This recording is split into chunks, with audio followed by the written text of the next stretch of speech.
processo intraconsciencial predomina sobre o extraconsciencial. Acho que está claro isso aí, não vou explicar, tá? Fiz um SCP-2 recentemente, enquanto tudo está mais equilibrado na minha casa. Já na casa do meu irmão tem havido grande desequilíbrio energético, um fenômeno parapsíquico de poltergeist e possessões em alguns membros da família. Desejo prestar assistência, mas como agir com discernimento? Exteriorize energia, tenha confiança em você e vá em frente. E quando precisar, faça o arco voltaico nas pessoas que sejam mais atingidas pelo problema. Agora, ó, só deve fazer isso quem tem confiança no pulso. Quem tem autoconfiança. Sem competência não deve trabalhar com poltergeist, não. Não é que a gente tenha que ter medo de poltergeist ou de assombramento ou qualquer coisa nesse sentido, não é isso. É para não criar assimilações erradas, patológicas com a pessoa. A gente tem que trabalhar sem criar assimilação negativa. Na área da saúde, o médico, o dentista, o enfermeiro, o paramédico, qualquer um que atendeu uma pessoa que esteja doente, ela não pode fazer assimilação sem desassimilar.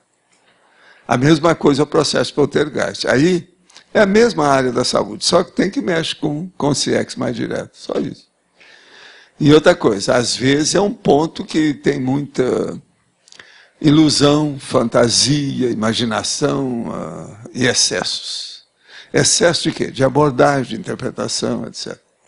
Então é necessário que haja uma certa competência da desassimilação das energias, para não ficar com ressaca energética posterior. Gostaria de receber a lista de livros bons que o senhor tem comentado nas tertúlias. Outra coisa, desde que comecei a fazer a TENEPS, tenho percebido que em torno do prédio onde moro, começaram muitos passarinhos a cantar justamente no horário da TENEPS. O que o senhor me diz a respeito? Isso faz parte do seu processo, quer dizer que tem energia. Se não tem nenhum chamariz lá fora, quer dizer, chamarisco de passarinho, se o processo é só de energia sua, mostra que você está com energia. Isso aí é ectoplasmia. Eu quero lembrar para vocês que eu já contei aqui a história lá do Thomas Grimorton, que eu fui lá para examinar o Thomas na terra dele, dentro do local dele lá, etc. Tal. E ele fazia uma apresentação pública de energia, que era uma exteriorização às 6 horas da tarde, na hora da Ave Maria. Então, ele me pediu para participar, eu sentei lá e comecei a exteriorizar a energia um pouco antes dele começar a falar. Aí eu falei assim, olha, não vai fazer mal se a gente chamar os passarinhos para cá, não? Ele falou assim, não. Então, o urubo observa depois o que vai acontecer. Aí ele começou a falar, os passarinhos não deixavam ele falar, tanto barulho que tinha. E aquilo não era o normal. Eu já tinha avisado antes que ia acontecer. De modo que é isso aí que está acontecendo com ele. Os passarinhos, às vezes, aparecem. Eu, por exemplo, eu desconfio toda vez que eu estou trabalhando demais que os passarinhos começam a fazer muito barulho em torno de casa. Porque lá, vocês sabem, aquilo ali é um ninho de passarinho. O que tem de passarinho está no gibi. Então, eu desconfio, porque geralmente é porque está extravasando a ectoplasmia. Está pegando neles, está pegando... essas coisas acontecem. Agora, eu quero dizer para vocês que ontem, depois que eu fui votar, e a gente estava voltando, e eu vi ali naquela plantação de soja, mais ou menos, pelo meu cálculo, que eu às vezes sou bom nisso, que eu já calculo aqui, mais de 300 pombas ao mesmo tempo, uma nuvem de 300. Pomba tanto assim eu nunca vi, não. As garças é que tinha muito aqui. Garça a gente chegou a ver até mais do que isso. Você lembra, né, das garças? Agora, por exemplo, quero, eu já vi também assim, numa base de uns 100. Agora, pombinha, tudo junto, essa pomba do mato, mais de 300. Olha, fez uma nuvem. Estava fazendo sombra. De tanto. Elas estão tudo doidas. A última plantação foi de trigo. Pois é, então você sabe. É a mesma coisa que chamar, né? E outra coisa, lá não tem fotografia minha, nem nada. Se tivesse, elas não apareciam, porque ter com medo, eu sou espantalho. Cada minha barba, etc. Tal. Agora, aqui outra pergunta. O que é uma mulher derrubadora de homens? Como acha? Esse está muito inocente. Cite exemplo. E se existe uma denominação para os homens? Tais pessoas são assediadores? Homens tem também. Dom Juan, Casanova e outros mais. Agora, derrubador de homem, precisa explicar o que é? Eu acho que não precisa, né? Agora, cite exemplos de derrubador de homens. Acha que precisa? É só olhar. Seria bom você ver mesmo. Ela lembrou bem. Olha lá o romance Cristo Espera por Ti. E veja lá. Rosselane, que é o nome. Outra. Tem alguma informação extrafísica de Paracelso? O médico alquimista da idade renascista? Não. Eles não mandaram ainda nenhuma informação. Eu estou esperando de Brasília ou de Washington, né? Para ver se vem. Ou, sei lá, né? Às vezes vem da agora do Tautonauta, né? Aquele negócio lá dos chineses, sei lá. Né? Vão encontrar algum deles. Outra. A Terra pode receber uma consréu transmigrada de um planeta superior ao nosso? Aí ela não é bem transmigrada. Né? E essa consciência ter consciencialidade maior do que a nossa? Sim, isso acontece nas melhores famílias, senão nós estamos perdidos. A gente estaria aqui como órfãos e viúvos, né, do cosmos. Por que ocorre hermafroditismo e a síndrome morfológica? Devido às alterações emocionais que mexem nos instintos da pessoa. Aquilo altera e fica patológica a paragenética. Essa paragenética patológica influi numa genética que é frágil da mãe e do pai, e a pessoa então começa a ficar alterada. Essas alterações da genética são igualzinhas às alterações de célula, por exemplo, provocada pelo câncer. É mais ou menos a mesma coisa. É um problema, então, de anomia histológica, né? Do processo de tecido, e citológica, do processo da célula. Aí, então, dá o problema. O nome disso é teratologia, a ciência da teratologia. É aí que aparece.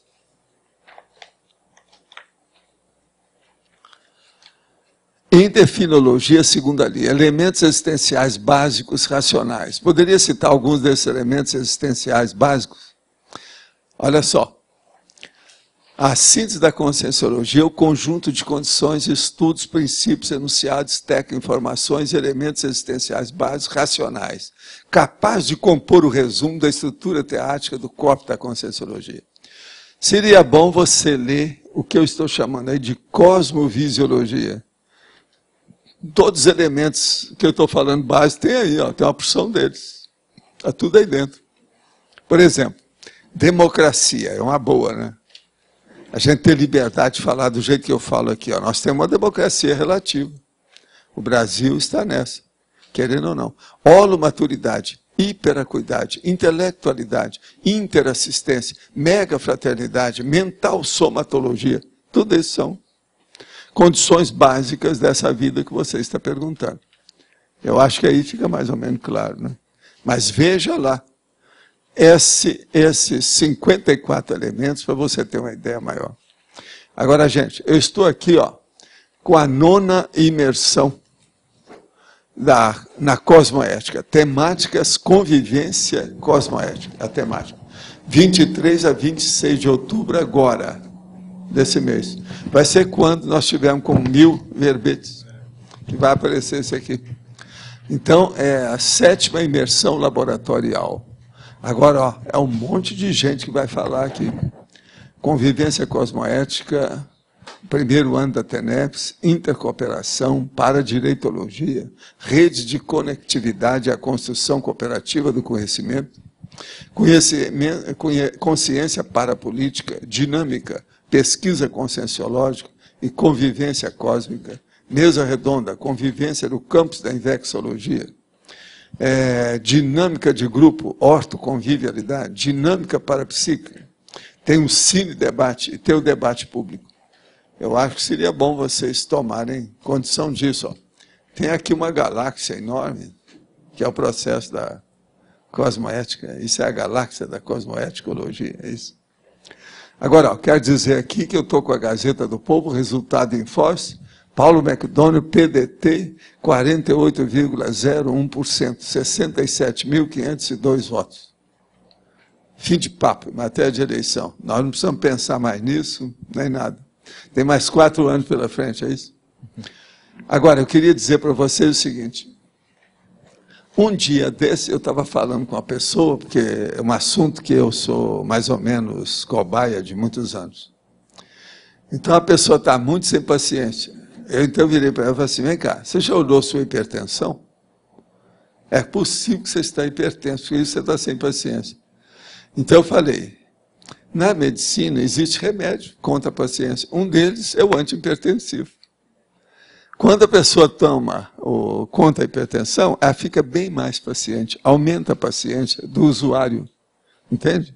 Então eu falei, olha, é bom você olhar, porque se você tiver com hipertensão, você vai liquidar o problema da hipertensão e vai liquidar o problema da sua impaciência, isso vai te acalmar. E outra coisa, se você ficar com a impaciência, aumenta a hipertensão, caminha para o infarto, liquida com você. Então veja, olha... Um remedinho à toa, às vezes, olha o resultado que dá. Como eu digo para você, nós estamos buscando sugerir aos trogloditas para abandonar as cavernas. Vamos fazer força. Tá certo? Isso aí é que eu falo lá para o Loche, trabalhar com a Apex. Você acha que estão abandonando as cavernas?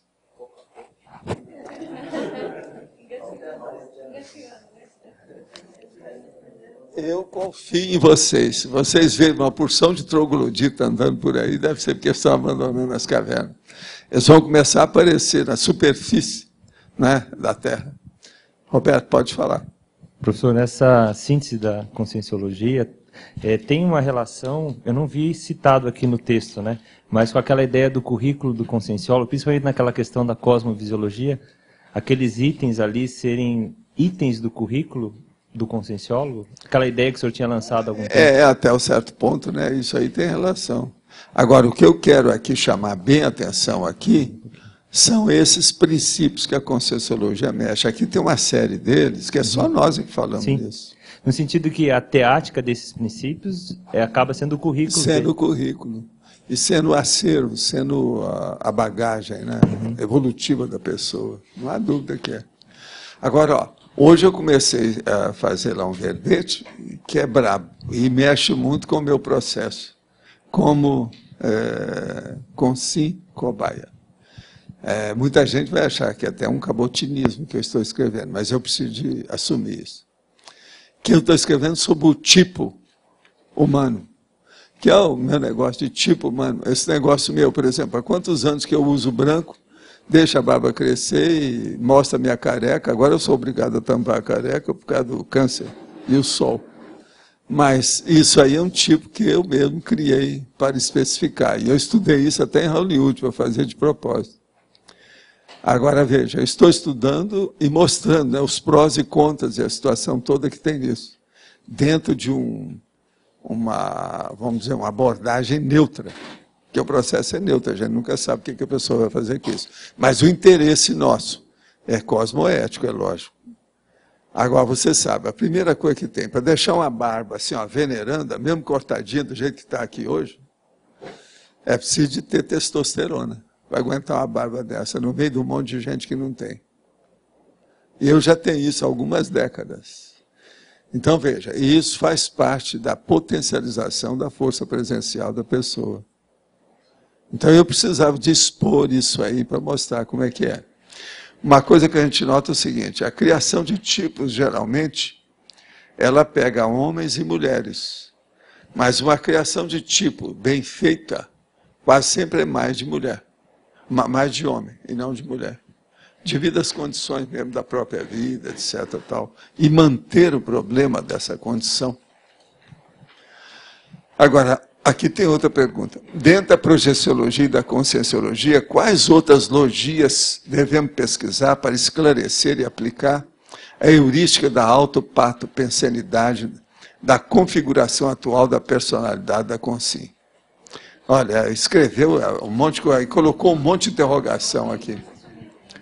É a autoconscienciometria que a pessoa tem que ver, não há dúvida. Agora, seria bom o seguinte, era a pessoa pegar a enciclopédia e ver todos os verbetes que tem a parapatologia. Eu acho que aí vai mais direto, não é isso, Flávio? Agora, por que o serenário é denominado laboratório radical de heurística? É porque ele é radical. Se uma pessoa não arranjar ideia nova lá, no serenário, é bom ela fazer um buraco, entrar dentro, pôr uma pedra em cima e não dar endereço para ninguém, porque essa aí não tem mais jeito, não é isso? Ela tem que desistir. Vocês lembram que eu falava isso sempre lá no Instituto, né? É a situação do desespero de certas pessoas. Agora, veja, se você não entendeu bem o que é isso, espere o serenário ficar pronto, você aparece aqui que você vai ter uma ideia. Outra coisa, você vai ao serenário, passa lá um fim de semana, por exemplo, depois você aparece aqui para a gente conversar, para saber o que aconteceu com você. E a gente vamos pôr energia para aparecer bastante eureka, não é isso? Bastante invenção, inventividade, renovação, neo-verpon na cabeça da pessoa. Professor, sim. Aqui na Cosmovisiologia, no ponto 5, diz autocomprometimento evolutivo, a responsabilidade com os acertos kármicos. Como nós podemos aferir que realmente estamos encaminhados justamente para hacer esses acertos kármicos em função das nossas múltiples vidas? A hora que os seus conflitos diminuem. Chato, né? É uma síntese, né? Liquidou tudo tão simples, né? Mas veja, é uma síntese. Uma síntese simples. Agora, para vivenciar isso não é fácil. Pelo seguinte, a maioria dos nossos conflitos, Oswaldo, existem por causa da nossa preocupação com alguém. Pode olhar. Maioria. Agora, enquanto nós estivermos com isso, nós estamos errados. A nossa preocupação maior tem que ser com o alguém que é a própria pessoa. É autopreocupação, não é hétero, a base. A origem, a gênese, a etiologia, a causa disso tem que ser a própria pessoa e não os outros. Então, quando não estamos com essa preocupação... Enquanto você está com preocupação demais em relação a alguém, aos outros, a gente tem que ter, por exemplo, para fazer uma assistência, mas não é essa a preocupação que eu estou falando. Estou falando uma preocupação conflitiva, que cria problema, que dá cotoveloma na pessoa, que ela fica um pouco chateadinha, melindrada, perde as estribeiras de vez em quando. É isso aí, é o processo do conflito. Entendi. Entendi. Daqui, ainda fez assim. Aqui, entendi. Professor Valdo. Aqui. Professor Valdo, aqui, ó. Professor Valdo. Aqui. Aqui na página... Está confuso aqui. Na página 41, no número 34. 34. É a megafraternidade. A intercompreensão vivenciada. Como é que a gente entende essa... Como é que acontece essa intercompreensão vivenciada? A hora que você faz uma reunião em que todo mundo chegou a um consenso e todo mundo sai satisfeito, mas tomando a providência imediatamente. Eu tenho que falar em reunião, porque é uma das coisas que vocês fazem lá, né, por causa dos processos. Então, uma reunião positiva. Isso mostra que já tem uma certa megafraternidade entre os elementos da reunião. Já é um processo vivenciado. Que sai sem tudo limpo, a energia tranquila, é isso que você... Não, é o resultado também. Já se tomou providência. Não, resolveu tudo, já começou a tomar providência. Todo mundo sai já com a manga arregaçada para enfrentar o processo. Isso é megafraternidade vivenciada na prática aqui conosco, bem claro. Uma outra coisa que é megafraternidade. Nós estamos construindo esse tertuliário faz quantos meses? De onde é que apareceu o dinheiro para construir isso aí? Onde é que apareceram essas pessoas que vieram ajudar? Não são só daqui, é de muito lugar. Isso é megafraternidade, até um certo ponto. Pois é, a internet ajuda demais. Você entendeu aí o processo da mega fraternidade? Outra coisa, o que vocês vieram fazer aqui em Foz? Vieram me ajudar. Isso é mega fraternidade. Eu sou a pessoa que não posso reclamar de nada na vida. Eu tenho tudo. Eu sou o mais milionário entre todos vocês. Chato, né? Eu acho que eu sou trilionário, ou quaternorário, ou decuplonário, tá certo? Ficar de vocês. Vamos entender bem isso. Então, isso é mega fraternidade. Agora, tem umas pessoas tão aparentemente antípodas, que estão tudo aqui e trabalhando junto. É ou não é? Mas essa... Por exemplo, vamos perguntar, Oswaldo, o que você veio fazer aqui? Você não é daqui? O que você está fazendo aí? Você está entendendo? Olha só, a situação como é que é. Mas é a intercompreensão essa.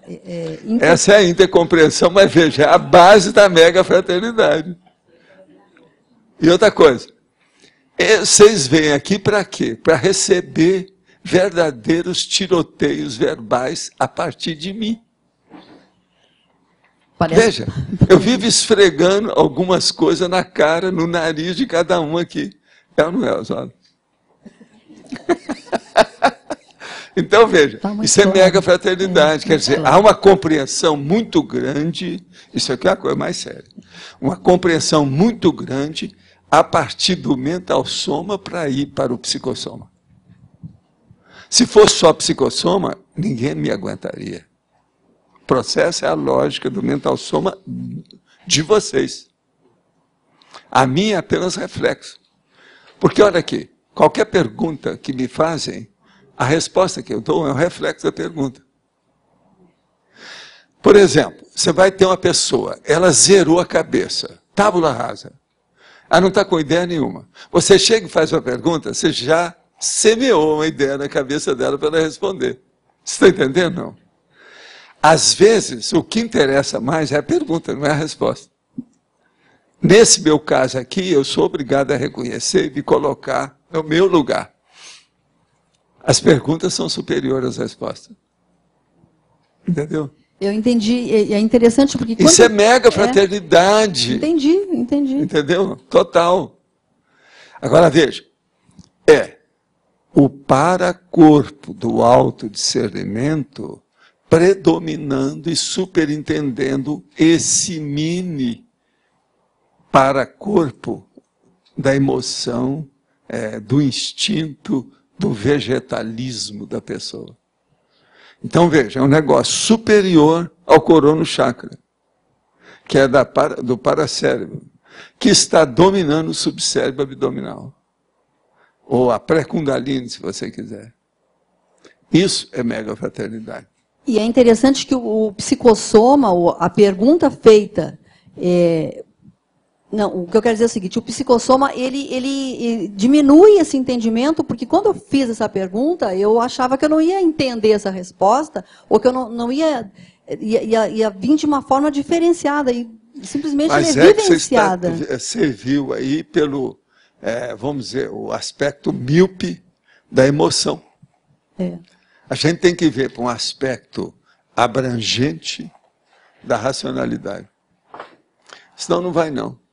Agora, o que eu morro de rir é que a turma aí, eu dou 200 barrigadas de riso para essas pessoas que querem dizer que a emoção está acima da lógica, da raciocinada. Sim, para os bichos.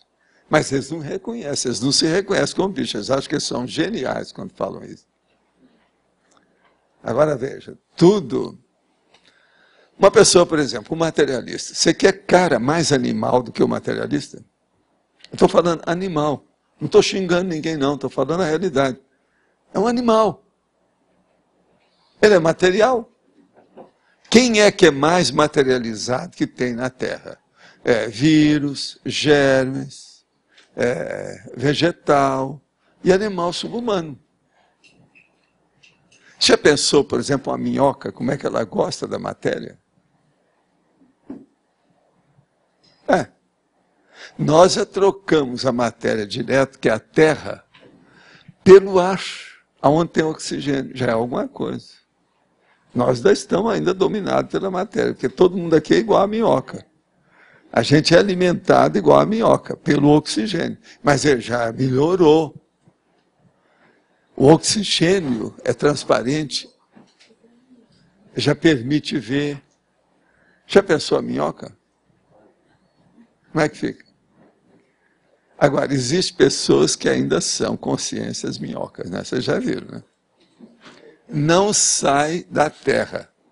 Tem um nome para isso, né, que eles gostam de usar, que é refossilar. Refossilar é a hora que o cavalo, ou aquele bicho, inclusive, por exemplo, o cachorro, eles gostam de chegar no barro, fazer assim, e vira o corpo. Entende? Tem gente que gosta disso, até hoje.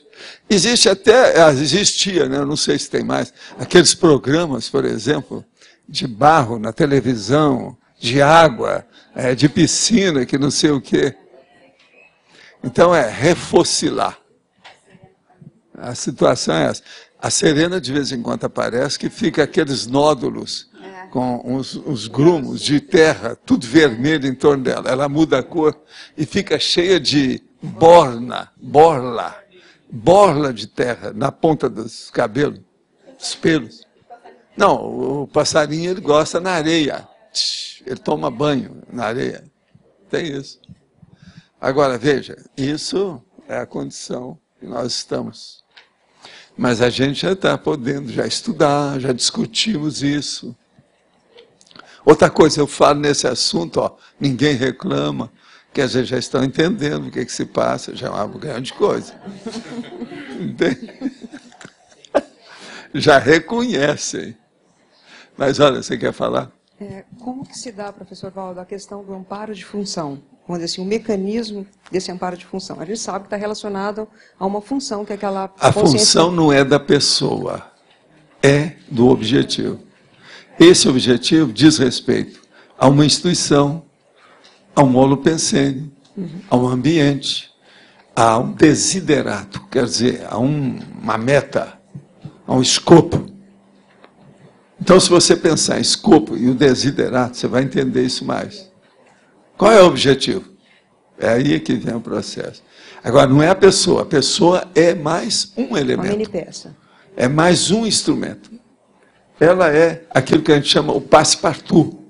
É o intermediário, a interface dentro do processo. Entende? Mas não é ela. Por exemplo, você vai dar uma injeção. Eu estou te falando a sua linguagem, que você entende bem isso. Certo. Você vai dar uma injeção. O passe-partout não é nada, mas ele tem uma função muito bonita, e muito óbvia, e muito eficaz.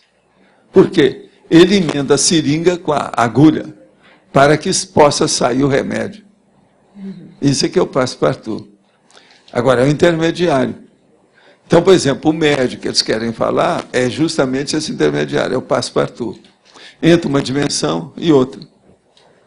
Agora, veja, quanto à mensagem, o médium é secundário. O que interessa é a mensagem. Quanto à injeção e o remédio, o medicamento, passe-partout é secundário. O que interessa é o remédio. Então, vamos começar a pensar por aí. Como é a intermediação na vida? Eu estava pensando em duas questões. Uma é quando você tem um líder que lidera um trabalho dentro de um grupo. E quando você tem um grupo que essa liderança é diluída, que são os grupos autogerenciáveis. Então, cada pessoa, esses uma grupos comissão, sempre tem um líder. Então, por exemplo, uma comissão Aqui, tem sempre em alguém. tese, qualquer coisa que se faça tem líder. Tá. Tudo que está diluído dá anomia. Tudo tem que ter líder. Tudo tem uma liderança. Agora, olha só o nosso corpo. Ele tem uma liderança, a cabeça.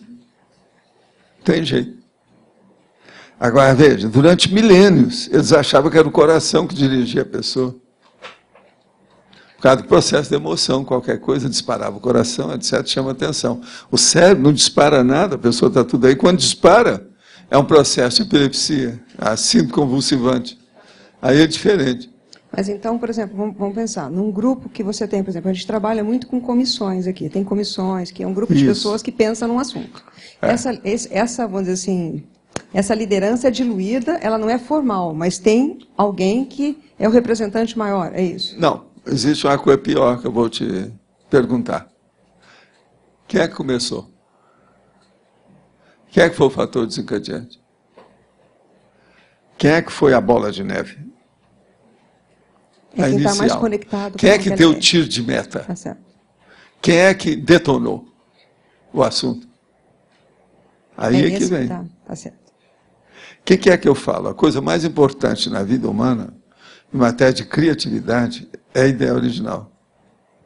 Se uma pessoa veio com um holopensene muito forte de trabalho e ela cria um grafopensene que ninguém pensou antes, isso ela está registrada, acabou. Não precisa de registrar patente, não sei de nada disso, está marcado. Está certo? Uhum. A minha vida, eu acho que alguma coisa eu tenho assim, de ideia, ou de palavra, ou de alguma coisa, ou de técnica. Alguns eu criei, que nunca tiveram antes, assim, publicamente. Tudo teve antes, mas não era público. Agora o processo, a hora que vem o público, muda tudo. O que adianta para nós, hoje, aquele serenão que na época do Cro-Magnon, ele devia de ter aparecido, etc., acalmou uma parte lá do lago, junto com aquilo. Para nós, isso não resolve nada. Mas ele ajudou porque deixou o cérebro crescer, aquilo foi crescendo. Eu acho que de tanto em tantos milênios apareceu o serenão para melhorar o cérebro mais um pouquinho. Nós já podem agora, já vão conseguir mudar o patamar. Vamos dar mais um pouquinho no cérebro. Aí vinha, através da genética, e o negócio foi passando. Até chegar nesse cérebro que nós temos aí. Agora, veja, a maior prova dos serenões é isso. Se nós temos um cérebro que você ainda não sabe tudo que acontece nele, você nem sabe usá-lo direito, é porque alguém já trouxe esse cérebro e deixou aí, porque é assim que a biologia desenvolve. Você já estudou isso, você sabe lá. Então, isso é uma coisa óbvia. Então, uma pessoa que é materialista é o maior burraldo e burrildo que existe. Como é que eu não raciocino uma coisa dessa? E outra coisa, eles são tão materialistas que não estudam eles mesmos, porque eles acham que eles são diferentes da matéria. Veja bem, isso é que é paradoxo. Você está entendendo? Professor Waldo, falando... Aqui, o materialista, ele não estuda a própria consciência. Por quê? Ele não vai estudar o próprio corpo pensando nele, porque ele não acha que ele é o corpo. Mas ele não assume que ele não é o corpo. Você entendeu?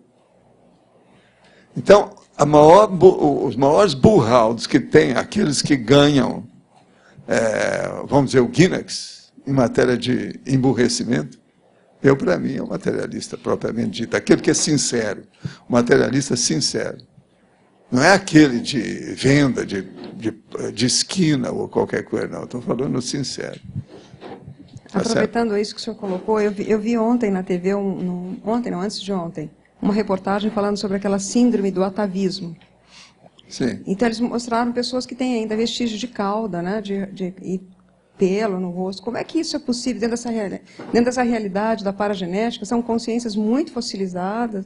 Como é que isso acontece? Porque é uma coisa mas tem aqueles que andam de 4. Esse não é pior ainda. Eles não mostraram isso lá, não? Mostraram o quê? Os de 4. Ah, tá. Eles mostraram só aquelas pessoas... Não, mas tinha que mostrar, esses são os de 4. Isso aí é que são os bons. São os antropóides, são os primatas. São os homens primatas que chamam. Tem vários nomes para isso.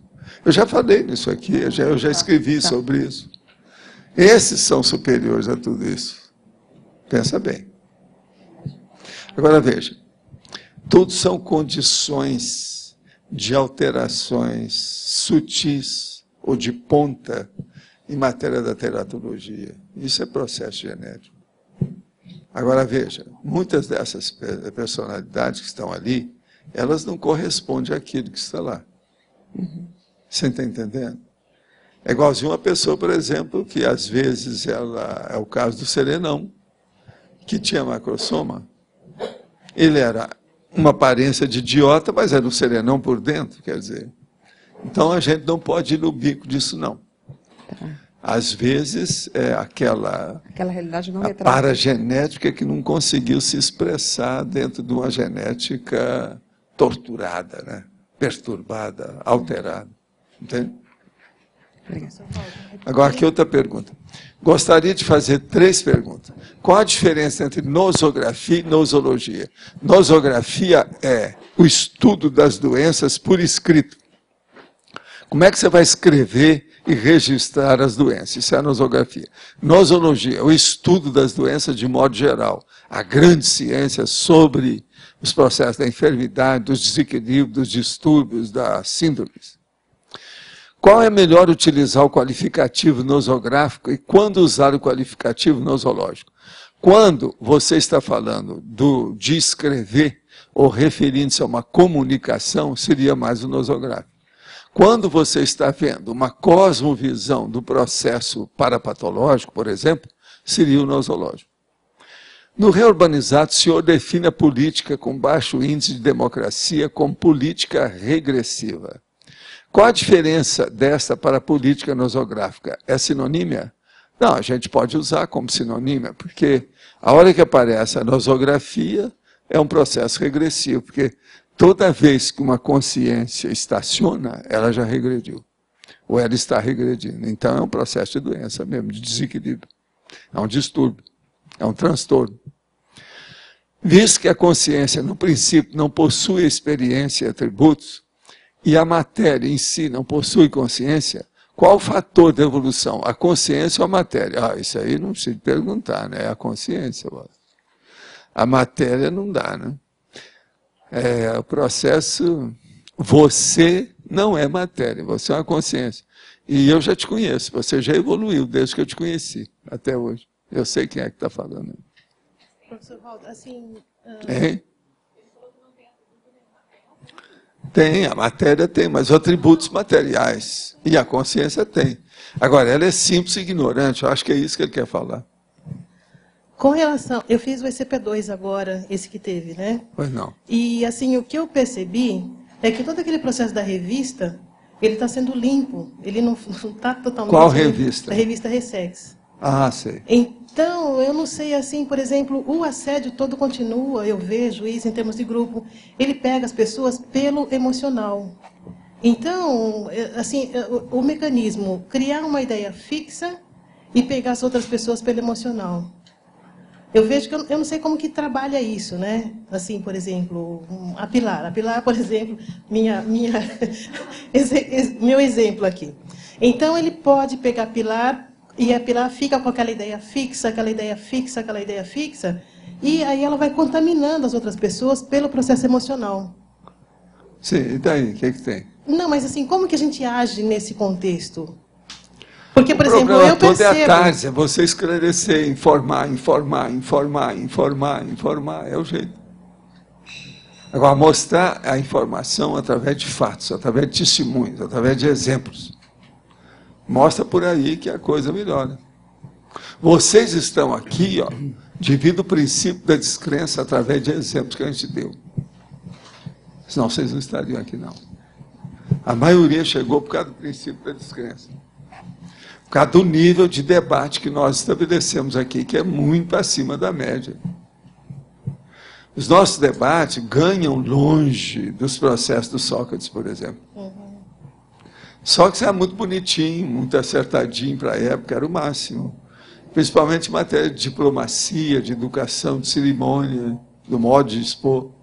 Agora, nós aqui não, nós somos muito mais práticos, objetivos, a gente vê, afeta a pessoa, ela vai mudar.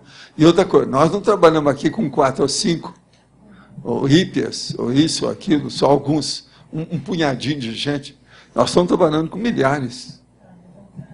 A coisa é diferente. Agora, você também. Eu estou falando nós, eu sei. Eu estou colocando a Ressex, a revista Ressex nisso. Tá certo. Agora, uma outra coisa. Eu li no Homo sapiens Urbanizados a questão da reurbanização. Agora, só para entender melhor, a reurbanização, ela envolve todas as disciplinas que foram criadas nos subcampos da Conscienciologia, não é isso? Envolve, não é isso não. Ela envolve a Terra toda com tudo que ela tem. É muito mais do que isso. Vamos liquidar o assunto. É muito mais do que isso. Muito mais do que isso. que a Conscienciologia ainda não dá para fazer essa abrangência total, ainda vai chegar lá ainda. A gente está engatinhando. Eu estou trabalhando só, mais ou menos, eu acho, com umas 300 especialidades, é muito pouco. Isso é pouco, ainda não é nada. Na próxima vida eu te falo. Por enquanto é difícil. Não. Qualquer coisa que eu for falar, como é que eu digo? Deixa eu ver se está aqui.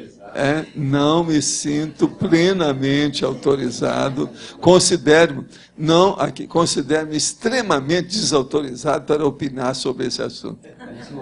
Eu já deixei que eu não quero, essa minha fórmula aí é usada pelos psicólogos e pelos filósofos. O Adorno já usou alguma coisa nisso aí, quando ele está mexendo com um processo de educação. Ele já usou, mais ou menos isso. Professor, o senhor comentou com o Oswaldo ali a questão que a maioria dos nossos conflitos depende da nossa preocupação com alguém de fora, né?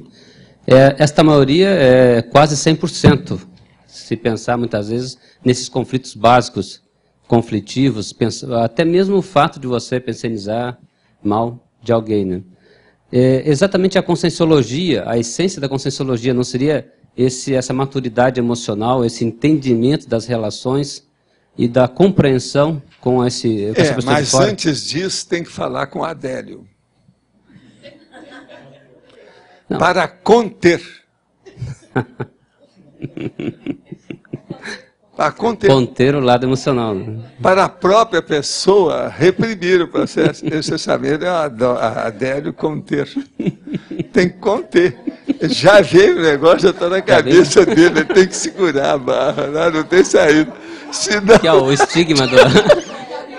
Ou no estigma. Você entendeu?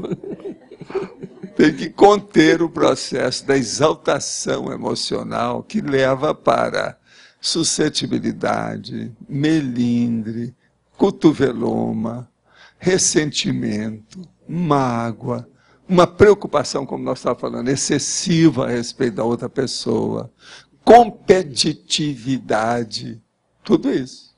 A pessoa tem que reprimir tudo isso, ela tem que se conter, tem que calar, cala-te boca. É aquele negócio. Quando a gente fala aqui desses 54 exemplos que o senhor coloca aqui, o senhor acha que é possível haver uma prioridade neles mais ou menos genérica, ou é importante que cada um coloque as suas prioridades? Não, cada pessoa tem uma necessidade diferente da outra. Agora, se você pegar de modo geral, tem coisa que vem na frente da outra. Por exemplo, a priorologia tem que vir na frente de tudo. Ela é superior a qualquer coisa que for falar. E ela não está aí, não. Porque ela é íncita. Não está diretamente. Ela está em tudo. Que a priorologia não é só nossa, né? Ela é para tudo, né, na vida. Se você não tem uma prioridade das coisas, você está perdendo alguma coisa. Daria para tentar fazer uma conexão entre esses 54 aqui e os 20 mega atributos, alguma coisa assim, para você poder se estudar mais fortemente. Isso aí é bom. Aí você vai descobrir os blocos. São os grumos. Você está entendendo? Os grupos. Você vai descobrir. Uhum. Você vai enturmar as ideias. Às vezes é importante, sim. Para poder entrar na essência daquilo que é mais importante para você. Vale a pena ver. A autopesquisa. Vamos pegar um aqui. Autopesquisa. Onde é que entra a autopesquisa ali? Direto lá no autopesquisologia. Lá no... Pois é, está bem claro. É o 05. Agora, a cosvisão. Olha lá. É o 08 lá. Você está vendo que tem vários deles que estão aqui dentro. Agora, me conta. Ficha evolutiva pessoal. O que é que tem aqui sobre isso? Como é que está? Mas não é só isso, né? É a inteligência evolutiva, é o 31. É o 31. Então, olha, pega aí e distribua os 54 dentro dos 20. Vai ser interessante para você ter uma ideia. Agora, existem outros verbetes com essas nossas listagens que vale a pena ainda ampliar. Outra coisa, tem muita listagem minha hoje de 100, né? São as tabelas de 100 itens. Tem muita coisa sobre essa parte básica, principal aí da conscienciologia, do corpus. Tem também um verbete que eu trouxe, que é o corpus da conscienciologia, que vale a pena pôr aí. Porque pode ser, de certa forma, até um índice para você entrar depois a fundo no conscienciograma, né? Porque se você já faz essa Não, isso tudo aí é preâmbulo. Agora, olha aqui, ó, na remissiologia, que vale a pena. Lá tem o corpo da conscienciologia, lá, a experimentologia homeostática. Agora, tem a extraconscienciologia. Isso nós estamos falando aqui, que eu falei com o Oswaldo, é a extraconscienciologia. Está falando aqui. Agora, tudo é interação, análise e síntese. E caminha depois para a interconscienciologia lá. Olha que a remissiologia aí dá uma explicitação bem clara de tudo isso. Os 20 estão no 54. Professor Valdo? Sim. Eu gostaria de saber aqui, desses 54 itens, qual que você considera o mais importante, o essencial? Não, eu não cheguei a analisar isso, não. Mas teria, por exemplo... Porque aqui está na ordem alfabética, né? Agora, o que eu estava falando, por exemplo, uma coisa mais séria, antes disso que você está perguntando, é o seguinte, é essa ideia que você tem aí, que é a priorologia. Qual que é o mais importante? Isso é sempre importante a gente perguntar. Sempre a primeira coisa que a gente tem que ver é o seguinte, o que é o mais? O mais. Isso é muito sério. Que é a priorologia. Agora, aqui nesse caso aqui, talvez o processo mais sério seja a evoluciologia, né? Que é a inteligência evolutiva, que é o 31 aqui, ó. Esse está difícil de não estar nas primeiras. Ele está nos primeiros. Observa que você vai ver. Porque com a inteligência evolutiva, você distribui a sua inteligência para o melhor, para o essencial, para o máximo. The best. Entende? É o upgrade máximo. Aqui tem alguns que são mais genéricos e outros que são bem específicos. Uns né? são bem específicos, mas tem que ser assim por cada consciência. Sim, claro. Né? Tem muita coisa nesse sentido. E outra coisa, tem uns que são bem práticos, assim, bem de objetais, como o povo gosta de falar, de objeto. Quer ver? Deixa eu escolher um. Aqui, ó, bibliofilia, objetal. Sim. Entende? Essas coisas a gente tem que ver. Uma outra pergunta que eu tenho é a seguinte, é uma pergunta até que eu já tenho alguma resposta, mas eu gostaria de saber a síntese. Por que a GESCOM escrita ela é mais prioritária do que as demais GESCONs? Tipos de GESCONs? Que ela que fixa. Todas as outras GESCONs passam. Por exemplo, se você fez um grande feito, uma grande façanha, um trabalho muito bom fisicamente, e deixou aí, se aquilo não houve divulgação, não aparece. Passa, né? Isso não vai aparecer. Agora, por exemplo, o livro não, já é diferente, ele pode ter fixado alguma coisa. Até o momento, dentre as coisas que permanecem mais, tem certas pedras preciosas. Por exemplo, o ouro.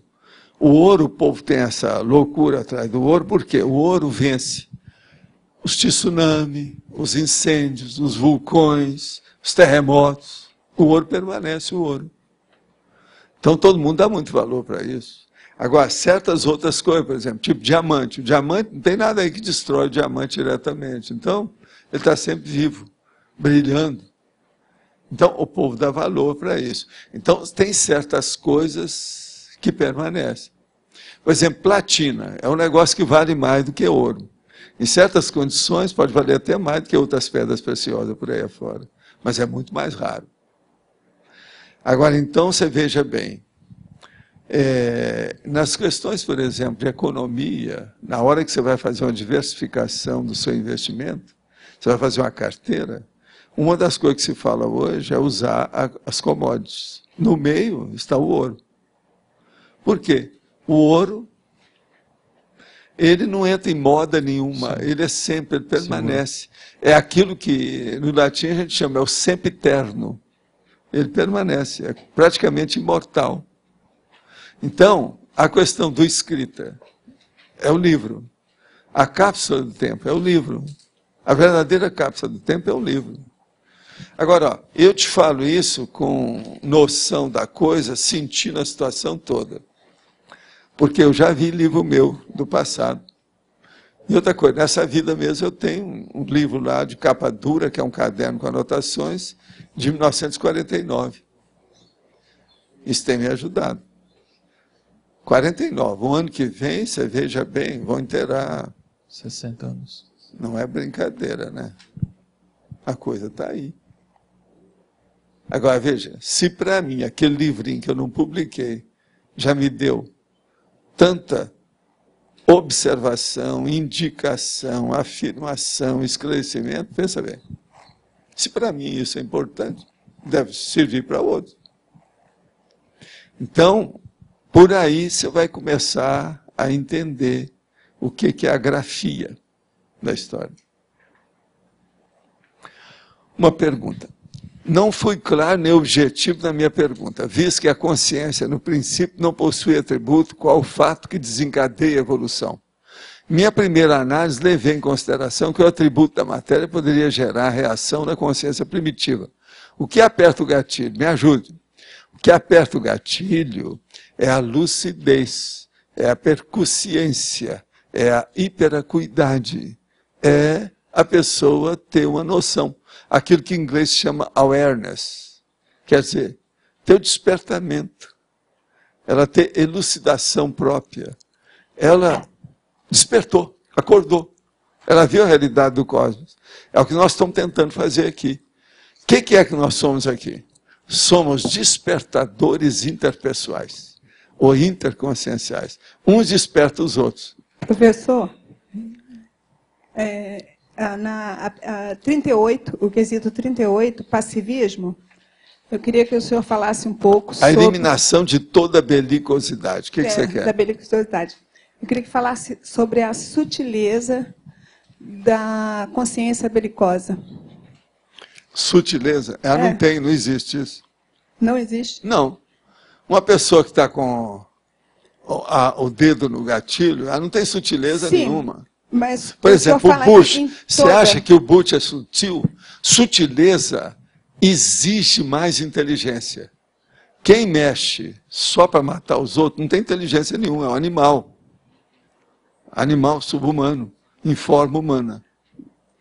Por exemplo, o sniper. Eles acham que é um cara super inteligente que sabe atirar e matar uma pessoa a 1 quilômetro de distância, com os aparelhos que ele coloca em cima de um fusível. O fusível do fuzil. Você está entendendo? Ele põe lá e vê. Mas veja, ele não é inteligente. Mas o senhor fala aqui em todo tipo de belicosidade. Sim. O que o senhor fala isso? Então, não existe só a não belicosidade de guerra. Não existe belicosidade sadia. Presta atenção. Sim, concordo. Então acabou. Mas o que pode atrapalhar, por exemplo, uma pessoa que tem algum grau de belicosidade? Eu acho que eu não estou sabendo fazer a pergunta. O que eu chamo de... Expõe o que você está fazendo, que eu faço a pergunta para você. Vamos ver. Expõe. O que você quer? Explica que eu vou montar a pergunta. Não. Eu sei que, às vezes, a forma da pessoa pensar é uma forma de belicosidade. E ela não tem consciência disso. Sei, mas esse é o pior que tem. É isso. Esse é o belicoso pior que o outro. Esse é o sub-animal. É o sub-subhumano. Tá. Eu queria que dissesse sobre isso. Sei, mas isso aí não tem jeito. Isso aí é o pior. Deixa para lá. Ele tem que evoluir. A gente tem que instruir. Esse é que tem que ter o curso primário, acertar a coisa. É a massa humana impensante. É o robô existencial. É esse aí que nós temos que trabalhar. Eu tenho um nome para isso. Como é que chama? O nome? Consciênsula. Consciênsula. É isso aí. Tá bom. Tá certo? Mas, Rosa, o que você queria falar? Pega lá. Para completar a pergunta daquele rapaz... do nosso amigo. Que eu pensei assim, mesmo a consciênsula, por exemplo, né, que não tem nenhum atributo desenvolvido, mas quando é ainda muito animal, tem o tactismo, tem o imprint, essas coisas são da consciência, não é? Mas o vírus tem, né? Pois é, mas isso tudo que movimenta é da consciência, é alguma propriedade da consciência. É o princípio consciencial. Agora, veja, o vírus é assim. Então, as bactérias são essas aqui, ó. Pronto. Essa. Porque a pergunta do rapaz era da pessoa, não sei se é só eu que faço isso, já notaram, não tem ninguém que faz isso aí, é invenção minha. Então, mas assim, o tactismo da planta, por exemplo, já é a consciência, o princípio consciencial dela... Não, ali é o processo mais bioquímico. Bioquímico. Né? É bioquímico. Então é a matéria. Matéria. Outra coisa, A maioria, né, desses bichinhos todos também Tudo são é muito matéria. materiais demais. Né? Então, a resposta Dá sobre... pena, dá pena. Agora, a pessoa vê e acha que eles são muito inteligentes. A hora que vê um piolho de cobra, essas larvinhas pretas, que agora está na moda, aí, por causa do início da primavera. Então, você toca nela, ela fica redondinha, como se estivesse morta. O povo acha que ela é super inteligente. Como é que ela se defende? Não tem nada de inteligência. Aquilo é o processo de tactismo também. Entende? É normal. Então, essa situação é assim mesmo. Agora, por exemplo, tem gente aqui que você toca e faz assim. Vai assim, do piolho de cobra, né? Ainda é o tipo do bicho. Você mexeu... Pode falar. Valdo, na página 40, paradoxologia. Paradoxologia. O paradoxo da multidimensionalidade dos estudos conscienciológicos. Sim. Quer ver um paradoxo terrível nosso?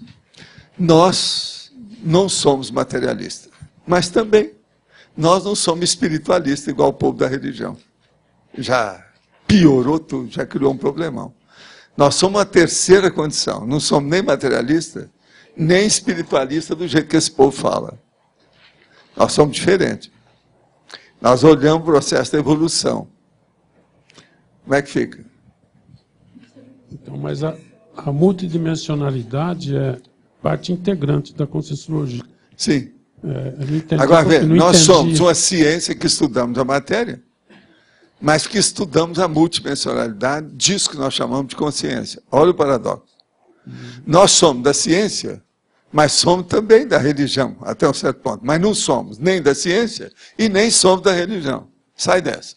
Olha o paradoxo. O que tem mais na Conscienciologia é paradoxo. Se você for olhar, é um monte de coisa. Se olhar ali, é bem possível que a gente vai arranjar algum paradoxo. Pode olhar. É só observar que a gente vai ver. Por exemplo, nós falamos, veja bem lá, ficha evolutiva pessoal. Agora, junto com isso, ali não está falando, mas nós falamos na holofilosofia. Ah lá, nós falamos outra coisa, cosvisão. Vem cá, que negócio é esse que você está dando valor para a sua ficha evolutiva pessoal, sendo que você tem que ter uma cosvisão? Olha o paradoxo. Se a pessoa não entender, ela dá com os burros na água. Tem que raciocinar o processo. Isso tudo é aparência. Paradoxo, você sabe, é uma pseudo-contradição, uma pseudo-contradição. Se mudar de paradigma, muda tudo. Então, o caso é seríssimo em matéria de paradoxo dentro da nossa área aqui de pesquisa. Vale a pena estudar. Você quer paradoxo maior do que o para-direito lá da cara? Em relação com todo o Tribunal Superior, aquele que tem o J. Cristo na parede, em cima da cabeça do cara lá. É. Crucifixo. É o crucifixo, quer dizer, fixaram a cruz. Não é que fixaram o J. Cristo, fixaram o crucifixo na parede. Tá? É a cruz fixa na parede, é o crucifixo. Valdo. Sim. Aqui, ó. Como é que a gente podia usar de forma prática a técnica da 50 vezes mais na nossa priorização? É a hora que você arranjou algum tema para dissertar. Você escreve, então, 150 páginas sobre aquele tema. E depois você vai fazer todo o esforço para fazer um sumário daquilo, de 3 páginas. E publica o sumário. Você pode estar certo que você não vai deixar nada fora. Agora, vai te dar um trabalho enorme para você estudar síntese, análise primeiro, né? Depois síntese, e depois chegar a uma cosmossíntese do seu tema. Então, as 50 vezes mais é o máximo, em matéria de maturidade. As 50 vezes mais é uma técnica que coloca o homem e a mulher maduro do ponto de vista do mental som. Se a pessoa entender bem a técnica, ela nunca mais vai ser igual. Ela vai ser diferente. Ela vai ter mais linearidade de pensamento, ela vai querer fazer síntese em tudo que ela mexe, ela vai ter prioridade em tudo que ela aborda. 50 vezes mais é seríssimo. Você entendeu isso? 150 páginas, você tem que reduzir para 3. Pode chorar as mágoas, é bom você levar um pacote de lenço de papel para você chorar.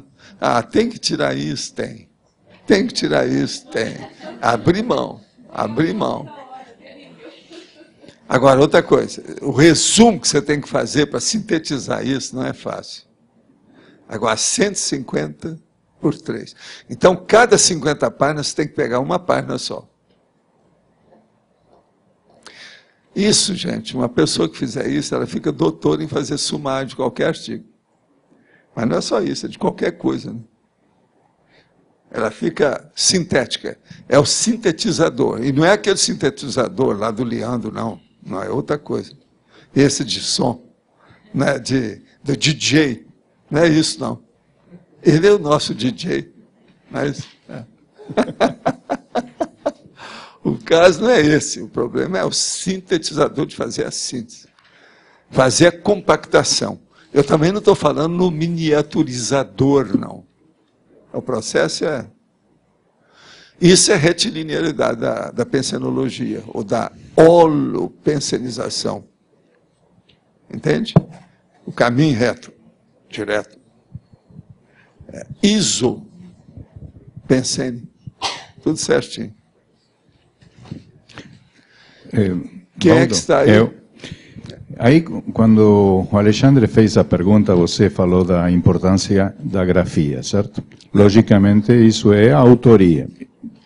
Só por perguntar, né? Você inclui também a tradução dentro da grafia? Perfeitamente. A tradução é uma coisa nobre. E eu não acho que ela seja coisa de pobre. A tradução eu considero que é uma coisa avançada. Por isso que eu falei um dia desse aqui sobre o Berman. O livro dele vale a pena ser lido. É tanto que eu estou esperando, ela vai receber, que eu quero dar para umas pessoas aí, uns 3, eu quero dar para ler. O Berman. Tem que ter paciência de ler. Porque o homem, ele entende o riscado em matéria de escrever. Tradução, escrita, ele é muito bom. Então, tradução é um negócio sério. Você faz tradução, uma opção de coisa, você entende isso. Você sabe que é assim. Você ainda não leu o Berman, né? O? Berman. Não. Pois é, esse cara é o francês, vale a pena ler o livro dele. Sabe por quê? Ele dá as nuances do processo da ideia, não só com referência à tradução, mas a tudo que se escreve. Ele transcende o processo de gramática, de exposição, de comunicação, tudo isso no livro dele. Realmente, eles falaram que esse aí é um dos maiores de todos os tempos, em matéria desse processo de tradução. Outra coisa, ele pega as traduções que existiram nos últimos séculos, as maiores, e disseca aquilo para você, com a lógica danada. Agora, é lógico, você vai perder tempo. Alguma coisa, se você quiser, você pula o que ele está falando, porque ele faz análise até de poema, etc. Tal, lá, desde os negócios do Homero. Agora, é um livrinho, é 100 e poucas páginas, mas pequenino, tipo Pílula de Vida do Dr. Ross. Pequenino, mas resolve. Você está entendendo? Tá bom. Vale a pena. Berman.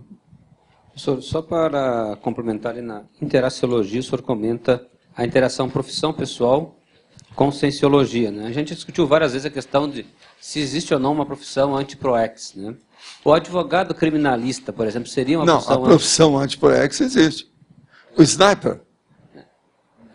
Atirador de elite. Essas mais crassas, assim, agora, por exemplo... Não, é o óbvio, mas veja, se você arranjou o óbvio, o resto é secundário. Mas vamos pegar, por exemplo, o advogado criminalista. Né? Sim. Não, o advogado de porta de cadeia. Aquele que cria dificuldade para oferecer a facilidade. Tem muita gente assim. Nós sabemos disso. O que cria dificuldade para oferecer a facilidade e ganhar com isso. Então, por exemplo, a pessoa está bem numa empresa, e está lá o funcionário. Ele chega e fala assim, ó, seria bom você reclamar disso, que aí tem uma uma abertura na lei que eu possa entrar para te ajudar nessa história. Ele cria o problema. Aquilo não tem nada, não precisa de nada daquilo. Esses são criminosos, né? No caso da promotoria, por exemplo, também, muitas vezes o cara pode ficar meio preso, né, nesses processos. Pode, é o processo aí, o Ministério Público tem muito disso. O que vai fazer? É da humanidade, né? Isso é da pessoa humana. Mas esse cara que já detecta a conscienciologia, por exemplo, é um momento dele repensar essa questão e rever se vale a pena, né? Não, principalmente o processo da cosmoética. Mas é que isso é muito difícil.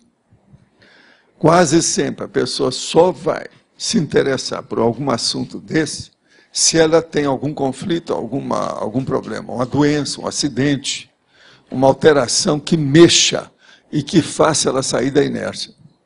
Só por ela, quase sempre a pessoa não chega. Eu tive vários amigos que não saíram, né? Ficaram, permaneceram, mesmo a sessão da Não, ele conscienciologia. não vai nessa inércia. Eles têm dificuldade. Obrigado.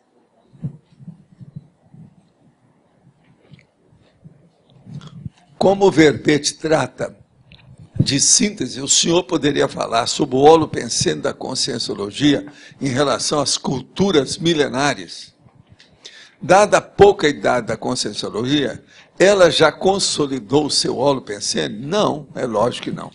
Agora, em relação às culturas milenares, a conscienciologia, ela já plantou um bananal enorme e vive distribuindo a banana do snobismo, esnobando aquilo que ela pode em matéria de certas culturas milenares. Por exemplo, uma cultura milenar muito comum é a chamada cultura da simpatia, que é um processo mitológico, né? E por aí, então, a conscienciologia, devido à cosmoética, e o processo da multidimensionalidade, ela dá uma banana para isso tudo. Outra coisa, a cultura da demagogia religiosa, a cultura do teoterrorismo, que é o terrorismo em nome de Deus, de tudo quanto é jeito, desde a época da Inquisição até o homem-bomba atual. Tudo isso é a esnobação que nós temos que fazer mesmo, esnobar tudo isso, mostrar essa realidade e entender o que é essa turma. Agora, ó, nós temos que fazer isso por quê? Porque nós já fomos assim.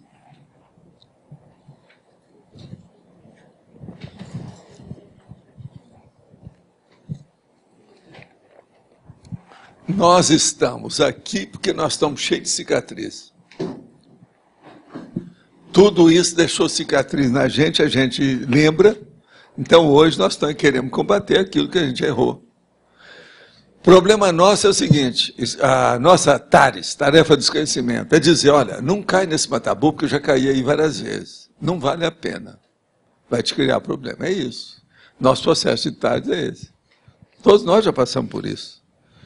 Então, veja, lá no fundo, se uma pessoa assumiu a condição dessa, ela vai ter autoridade para falar as realidades.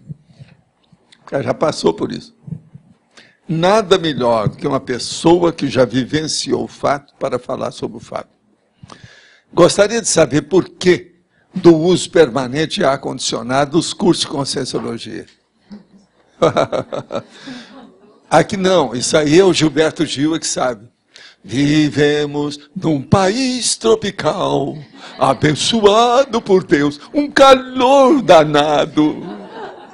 Tá certo? Eu acho que isso aí explica, né? Não preciso falar mais nada. Possuímos uma criança com 11 meses de idade. A mesma, durante o período noturno, dorme muito pouco. E no período diurno apresenta muita atividade, querendo andar antes de aprender, entre outros. Seria sua prematuridade causa dessa aparente hiperatividade? O que fazer para conter esse processo? Olha, a coisa mais séria de hiperatividade é começar a trabalhar dos 2 aos 8 anos, 7 anos, por aí. E trabalhar mesmo para valer. Agora, urubu serva, fica de olho, se ela está só com 11 meses. Tem que esperar mais para ver o que é. Porque, às vezes, primeira coisa, evite dar qualquer remédio para essa criança. Tudo que puder evitar é melhor. Leva tudo para o processo de alimentação mais natural, tudo levando para a natureza. Porque senão piora mais, aí por causa do sistema nervoso. Agora, outra coisa. Existe isso que nós chamamos de EV. A maior farmácia para essa criança atualmente chama-se EV. Então, com EV, você vai evitar uma porção de coisas. De modo que ponha energia nela, que você vai ajudar demais. E uma pessoa, se é o pai e a mãe, é que é o ideal para fazer isso. E outra coisa, ela não vai entender nada disso. Então, você pode usar o EV qualquer hora, de qualquer maneira, junto com ela, até junto de você. Coloca a criança junto do peito e põe o EV. Aí, ó, você vai colocar o cardio chakra dela junto do seu. A mãe, às vezes, gosta muito disso, é muito importante. Dá uma força danada, né? Principalmente para a mãe. Então, isso tudo ajuda, né? Para uma criança de 11 meses, está na hora, né? Vale a pena. Agora, veja, não se pode reclamar dessa criança se ela está com atividade durante o dia. Seria pior se ela fosse um gatinho para ter só as energias e o negócio durante a noite. Isso seria pior, não é isso? Falar em gatinho, a nossa Crystal lá, essa noite, fez uma das proezas dela. Ela ficou em cima de um porta-papel que eu tenho, que é de metal. E ela começou a dormir atrás. Eu acho que com sono, que ela sonha muito, às vezes ela tem até terror noturno, né? Ela começa a biar e tal. Então ela esticou aquilo, aquele negócio caiu tudo lá de cima, quebrou a parte de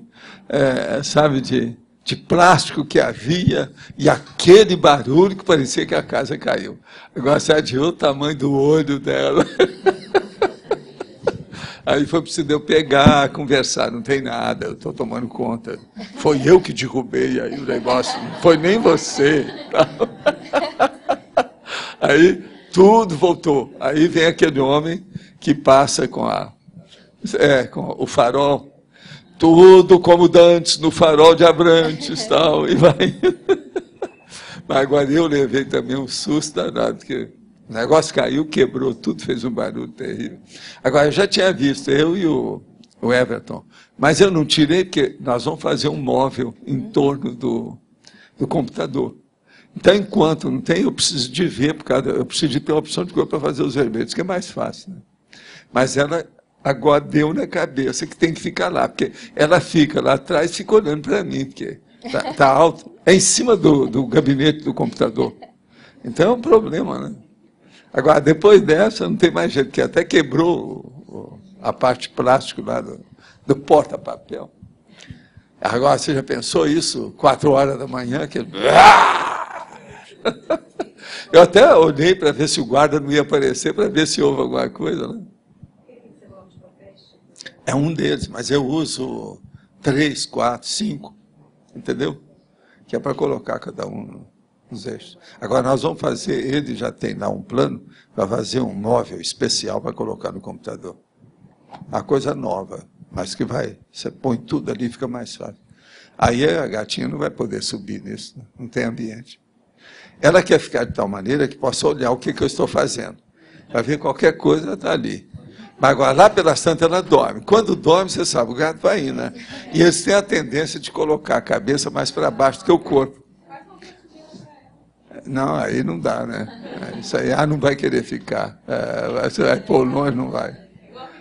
É difícil isso. Outra coisa, já proibi, ela já sabe, já está educada, que não pode vir debaixo do computador para pegar no teclado, porque senão escreve uma opção de coisa, ela não conhece bem português. Então escreve tudo errado a hora que bate no teclado. Então isso tudo aí tem que olhar. Agora, essa noite, felizmente, não houve maiores coisas, maiores prejuízos. Só quebrou o negócio. Está lá. Eu vou até arranjar um outro aí esses dias lá embaixo, trazer para aí. Mas quem é que está? É você? Professor. Olha, eu vi seu trabalho essa noite. A hora que eu estava mexendo com a gatinha, eu estava trabalhando no seu serviço lá. Aquilo que você fez. Está muito bem feito, mas você ainda não tem. Você está fazendo demais. Aquilo pode diminuir para ficar mais especializado e mais adequado. Ela pegou num verbete e olhou tudo que o verbete dizia nas proximidades. Uns 3 ou 4 temas, e dissecou os temas. Agora, ela trabalhou muito em ProEx, etc. Tal. Está muito bem feito. De qualquer maneira, a gente vai aproveitar muita coisa. Tal. E eu aproveitei também. Eu já fiz o verbete. Agora, depois, quando sair o verbete, você olha o que é que você participou. Tá certo? Ela é muito boa.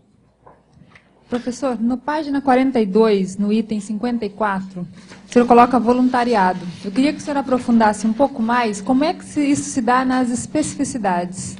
Os vínculos conscienciais eliminando as interpretações grupocármicas.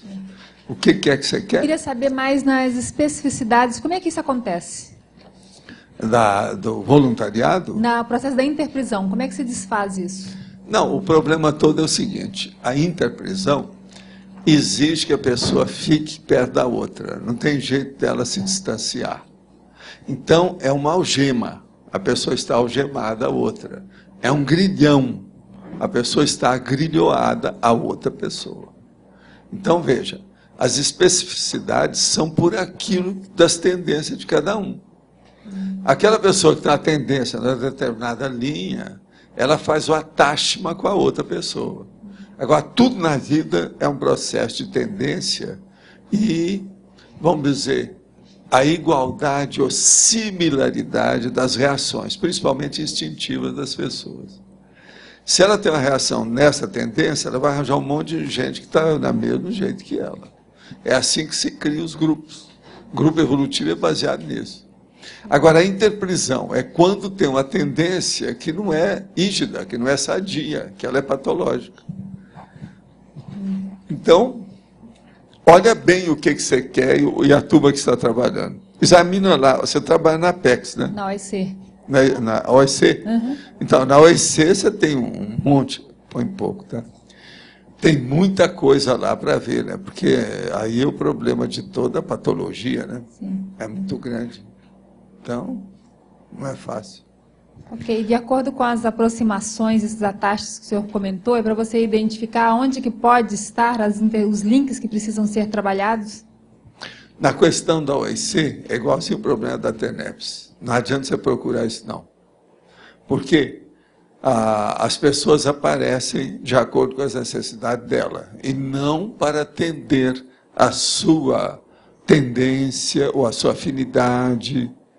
Entende? Entendo. Então, o problema é você estar dentro de um grupo que é disperso. A coisa é maior do que você. Sim. Então, aí é difícil. Agora, a mesma coisa é o processo da TENEPS. A TENEPS tem muita gente que tem relação com a pessoa.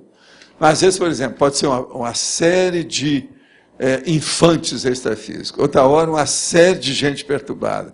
Outra hora, tudo psicótico, pós-dessomático. Então, isso varia. Depende do que é, por causa do processo de assistência. Agora, lembre-se sempre, ninguém se junta a outra pessoa sem ter afinidade. Uma pessoa está na máfia, não adianta ela dizer que ela não é marginal. Se ela está na máfia, ela é marginal. Se ela não é marginal, ela não fica na máfia nem um minuto. Ela vai querer ficar no lícito e não no ilícito. Ela não vai querer uma coisa dessa. Então, isso tudo nós temos que ponderar. Agora, aqui uma pergunta. A conscienciologia é a síntese das filosofias e das ciências da humanidade? Se é uma síntese, qual a influência do orientalismo dentro da conscienciologia? Tem muita. Por exemplo, a reencarnação, que é a seriexologia, é do orientalismo. Olha o processo da acupuntura, que mexe com a energia. Nós mexemos com o processo da energia, olha aí. É orientalismo, por aí vai. Qual o nome do livro sobre tradução? A tradução e a letra. A tradução e a letra, do Berman. É Antoine Berman, não é isso? Agora, a tradução e a letra. É um livrinho, mas vale a pena estudar. Professor Valdo, aqui à direita. Na página 29, sim. É o último item. 29, não é 39. Não, 39, desculpa. Interaciologia, a profissão com a conscienciologia. Sim. Eu queria saber, no caso, por exemplo, de um médico, um profissional de saúde, o quanto que pode ter essa interação? Olha, às vezes tem interação até muito grande, igual aquele médico lá do Rio que ficou com pena da criança e pegou o câncer da criança. Por causa do processo da assimilação simpática da energia. Deu alteração nele. Possivelmente a genética dele era predisposta a câncer, aquele negócio todo. Piorou a situação. Agora, o que é terrível, a criança tinha um tipo de câncer, pegou o mesmo tipo de câncer. Tudo igual. Mas depois, aquilo foi... A gente deu jeito. Através da própria energia também, com o tempo aquilo sumiu. Agora, tudo, ele assimilou tudo. Agora, por exemplo, uma coisa é você assimilar, por exemplo, uma pessoa que está com alguma alteração das vias aéreas superiores. Outra coisa é assimilar um câncer. A situação é muito mais séria. Mas tudo é um tipo de assimilação. Mas essa é uma interação patológica. Como que seria por exemplo, pois é. Uma sadia? Não, a interação sadia dentro dos processos, a gente tem. Por exemplo, o problema da pessoa que começa a conviver com outra, que ela tem mais expansão da cabeça, da consciência, ela tem mais linearidade do modo de personalizar, ela vai começar a querer acertar as coisas todas que ela pensa, o modo, com maior equilíbrio. Ela vai fazer uma interação.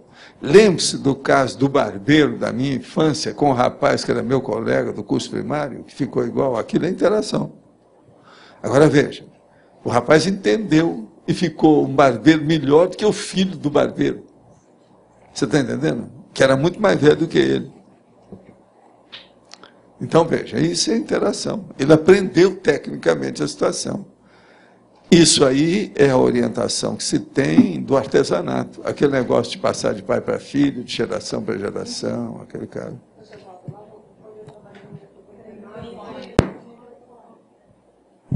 Uma época eu fiz um levantamento no Rio, de um grupo de enfermagem que eu estava trabalhando, e tinha esse levantamento que a Cátia falou. Pessoas que trabalhavam na oncologia com mulheres, as enfermeiras estavam tendo câncer de mama, e eles estavam indignados, não estavam sabendo o que acontecia, porque... Assimilação. E tinha um número alto de pessoas que estavam com essa incidência. Agora, a mulher é mais fácil isso por causa dos hormônios, e por causa da emoção. Juntou hormônio com emoção, ou emoção com hormônio, sai de baixo. Potencializa tudo, é terrível isso. Então, vou perguntar de outro modo. Um profissional da área da saúde que conheça a conscienciologia, ele pode aliar o estudo da medicina com os conhecimentos da conscienciologia e potencializar algo no desempenho profissional dele? Pode, lógico. Isso aí é óbvio. Ele vai chegar lá.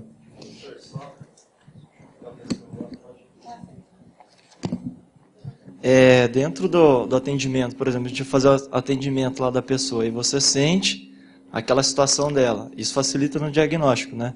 Então você percebe, aí o senhor falou das vias aéreas. Então, por exemplo, às vezes você vai atender uma pessoa, você sente aquela sensação das vias aéreas, onde é que está, ou aquela dor de cabeça, o local exato onde é que está. Aí você pergunta, a pessoa responde. Fez isso, na hora já desassimila? Já atendeu, já manda embora, já desassimila? Porque tem alguns casos, às vezes, que demora mais um pouco. Olha, faça o arco voltaico, você vai ver isso mais nítido, mais claro, mais detalhado. Com o arco voltaico a gente sente na hora. É melhor do que isso. E você desassimila logo em seguida, o problema é seu. Agora, se a pessoa tem muita assistência, ou ela é veterana, essa desassimilação é praticamente automática. A pessoa não precisa se preocupar muito com isso, que ela ocorre. Entende? Logo em seguida. Agora, João, o que você queria? Comentar em alguma outra vez que nós chegamos no curso intermissivo que a gente estava mais ou menos maduro. A gente foi para lá, fez o curso e tal. Viemos para cá, a gente admite a conscienciologia, ou seja, houve uma admissão de alguma coisa para a gente estar aqui, porque tem muita gente que não está. Tem um elemento em comum que faz com que, vamos dizer assim, houve um autoconvencimento com um princípio da descrença. Não. O que... Cada pessoa tem um fator desencadeante que o curso intermissivo criou. Entende? Tem uma coisa que é mais forte. Porque hoje é o nogórdio, o ponto máximo. Nós temos um consenso aqui, né, Walter? Mas essa era a minha dúvida. Se tinha um argumento geral que o cara não joga a toalha. Agora, o que eu vejo de modo geral, que é uma coisa mais superficial, é o princípio da descrença. Esse talvez seja o denominador comum da maioria. Por quê? Porque esse aí pega todos esses processos da pessoa. O que é o princípio da descrença? Não acreditar em nada e fazer a sua experiência pessoal. Se tem experiência pessoal, a minha pode ser diferente da sua, a sua diferente dela, a dela diferente do outro, e por aí vai. Então, esse denominador, talvez, é o que eu sempre falei. O que tem trazido mais gente aqui, talvez, seja o princípio da descrença. Agora, outra coisa é o fenômeno, em segundo lugar. Principalmente o fenômeno da projeção consciente, por exemplo. Senão a pessoa não se sustentava, né, Walter? Se ela não tivesse uma ela por ela admitida. Não, aquilo, mas né? agora o problema não é isso, não. O processo é que a conscienciologia desencadeia o processo do sustento. De que modo? Sustentando a retrocognição da pessoa. A hora que a gente tudo que eu falo aqui, ó, isso está consolidando as lembranças do curso intermissivo para todos vocês. Se fosse alimentando o negócio. Um enraizamento cada vez mais profundo, mais denso, mais fixado, mais forte. Não tem lógica? O caminho é esse. Por isso que eu falei desde o início, primeiro dia do Instituto, olha, nós vamos ser docentes, professores, agentes retrocognitores do povo que fez curso intermissivo. Esqueça o resto, porque nós não vamos dar conta. Tem que ver esse povo, em primeiro lugar esse. Nós estamos vendo aí, ó, já são milhares de pessoas aí envolvidas nisso. Esse é o caminho. Agora veja, é um processo seletivo, né, muito forte, já entra por cima. Então esse é um senhor problema. Eu desde o início falei assim, nós não podemos ser elitistas. Isso é muito sério. Mas também não podemos estar rebarbativos, repetindo as mimésias de besteira do passado. Então a gente tem que mostrar essa realidade, cada um fazer o que pode, consigo mesmo. Em primeiro lugar é consigo mesmo. Depois é que vem o grupo. Agora, agente retrocognitor, ou retrocognitivo. Agora, foi aí que eu comecei a dar valor para os jovens, porque eles são agente retrocognitivo de eleição, né, específico. Porque curso intermissivo mais recente. Outra coisa, estão cheios de energia, não pode estar reclamando, a maioria não tem doença nenhuma ainda grande, não há muito desvio, está começando. Se há, só está pecadilhos mentais, não é pecadões. Quando chega já aos 45, 50, só tem pecadões. Agora, pequenininho, teenager, é tudo pecadilho, então é pequenininho. Então isso tudo é relevante. Professor, falando nisso, eu ia fazer outra pergunta, mas aí você falou, como é que a gente na Sinvex pode ajudar nesse sentido, na captação de alunos novos, levando em conta a questão da agente retrocognitor? É vocês conversarem com a pessoa da mesma idade de vocês. Porque o jovem, ele escuta quem é horizontal. É a mesma ideia, tem que ser no mesmo nível. Os jovens não vão querer me escutar, eu sou um avô para eles. Avô é sempre... Você está entendendo? É secundário, aí, assim, palestra, itinerância, essas coisas, mas como assim, de forma prática? É mostrar a realidade do jovem. Fala assim, ó, você quer ser toxicômano ou você quer cuidar da sua evolução? Você admite que a gente tem outra vida depois que morre? Pronto. Se ele admitir, vale a pena continuar a conversa. Se não for, deixa para lá. Passa para outro. Está entendendo? Para não perder muito tempo. Porque ele não deve perder tempo com você, e nem você perder tempo com ele. O negócio tem que ser bom pelas duas partes, né? Que está interessado no assunto. Senão não vai. Tá, então fazer... Sim, vai fazer outra pergunta. Você coloca na página 40, na Lei do Maior Esforço. Sim. Então, qual é o principal trafar da pessoa que ainda não aplica a Lei do Maior Esforço e qual é o principal trafor para aplicar? Olha, depende qual o assunto. Qual assunto que você está abordando? No dia a dia. Eu digo assim, no dia a dia, assim, vai fazer uma tarefa. A pior coisa que tem é uma pessoa que tem a síndrome da dispersão consciencial. Ela é desorganizada. Então, ela é anômica, ela é da desordem, ela é caótica, entendeu? Então, essa é séria. É difícil. Então, essa... O que você vai fazer com ela? E para ajudar? Ela tem que se organizar. Então, você vai dar uma indicação para ela ir no laboratório da auto-organização. Vai falar com ela para ela começar a pensar o que é a linearidade da pensalidade, da pensalização. vai fazer com que ela veja a diferença entre racionalidade e irracionalidade. A diferença entre lógica e ilogicidade. A diferença entre o que é prioritário daquilo que é ultrapassado. Isso tudo ajuda. Isso é o discernimento. No fim, você fala para ela, ó, nós estamos trabalhando aí com você com discernimento. Vamos aumentar seu discernimento. Aí você faz um elogio para ela. Você tem muito boa vontade, porque você está me ouvindo. E tem muito boa intenção, porque você já, pelo menos a gente aqui está podendo conviver. Mas isso não resolve. De boa vontade, de boa intenção, o cemitério está cheio de gente que morreu logo, morreu prematuramente, antes da hora. Faltava o quê? Discernimento. Que é distinguir o essencial. Fazer a distinção do melhor. Então, isso é que você tem que falar para o jovem. O que você quer? Você quer fumar para o cigarro tomar conta de você e você vai ter um vício de imaginação que vai te derrubar e você morrer mais cedo? O que você quer? Para a moça você fala, você quer comer muito, você fica uma baleia, depois você não passa na porta? Como é que vai ser? Você vai te deformar para o resto da vida? Como é que fica? São essas coisas, tem que falar tudo na cara da pessoa. Agora, o jovem, você deve olhar tudo do jeito dele.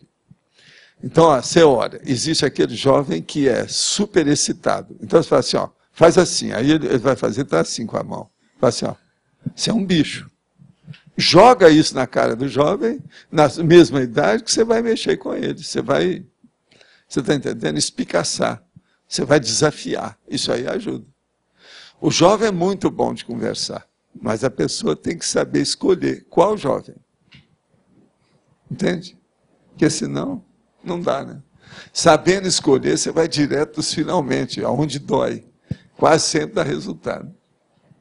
Tá bom, obrigada. Falando em síntese, qual é a síntese do mecanismo evolutivo? Quais são as coordenadas fundamentais do mecanismo evolutivo? A síntese mais séria que tem chama-se RECIM, que é a reciclagem intraconsciencial. É você, por exemplo, caminhar para mudar o seu temperamento, que é a coisa mais difícil que tem. Esse talvez seja a síntese máxima, né? Não tem lógica isso aí, ô Igor? Tenho percebido uma sinalética um tanto curiosa.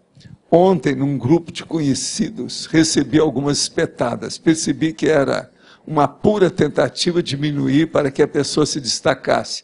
Em dado momento, saí de perto do grupo e comecei a sentir arrepios, apenas do braço direito. Às vezes, sinto meu braço direito saindo do corpo. Quando sinto consciência muito próximo a mim, sinto no braço direito. O que está acontecendo? Isso aí é a sua sensibilidade em matéria de energia que está ali no braço direito. Você já viu falar o que são os olhos d'água? Olhos d'água é um lugar que você vai num brejo, por exemplo, tem uma fonte que está minando e emanando a água sem parar, e chama olho d'água. Agora, nós temos olhos energéticos no corpo. Se uma pessoa, às vezes, trabalhou com certas coisas, às vezes pode vir até da paragenética dela ou do psicossoma. Então, por exemplo, seu braço direito deve ter alguma coisa que a pessoa, às vezes, fazia, né? Então, aquilo ali está com olho energético. Isso pode ser temporário. Às vezes tem. Isso existe. Agora, do ponto de vista da neurologia, isso é um tipo de parestesia que a pessoa tem. E, às vezes, localizado em determinado lugar. Com o tempo, é preciso saber se o negócio não é do hemisfério esquerdo, ou se é uma coisa apenas de energia do braço. Isso aí ela tem que examinar. Toda vez que executo o EV, me ocorre uma aceleração cardíaca. De que forma executar se ocorrer esse fato? Não.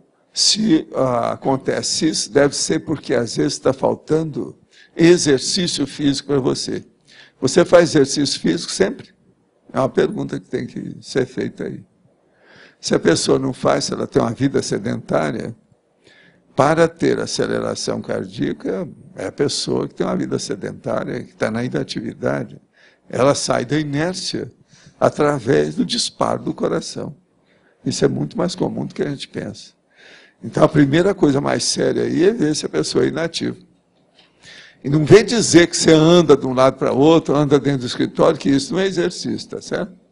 Vamos falar franco. Não, é igual aquela mulher. Eu não paro dentro de casa e eu ando o dia inteiro. Isso não resolve. Não vem com essa.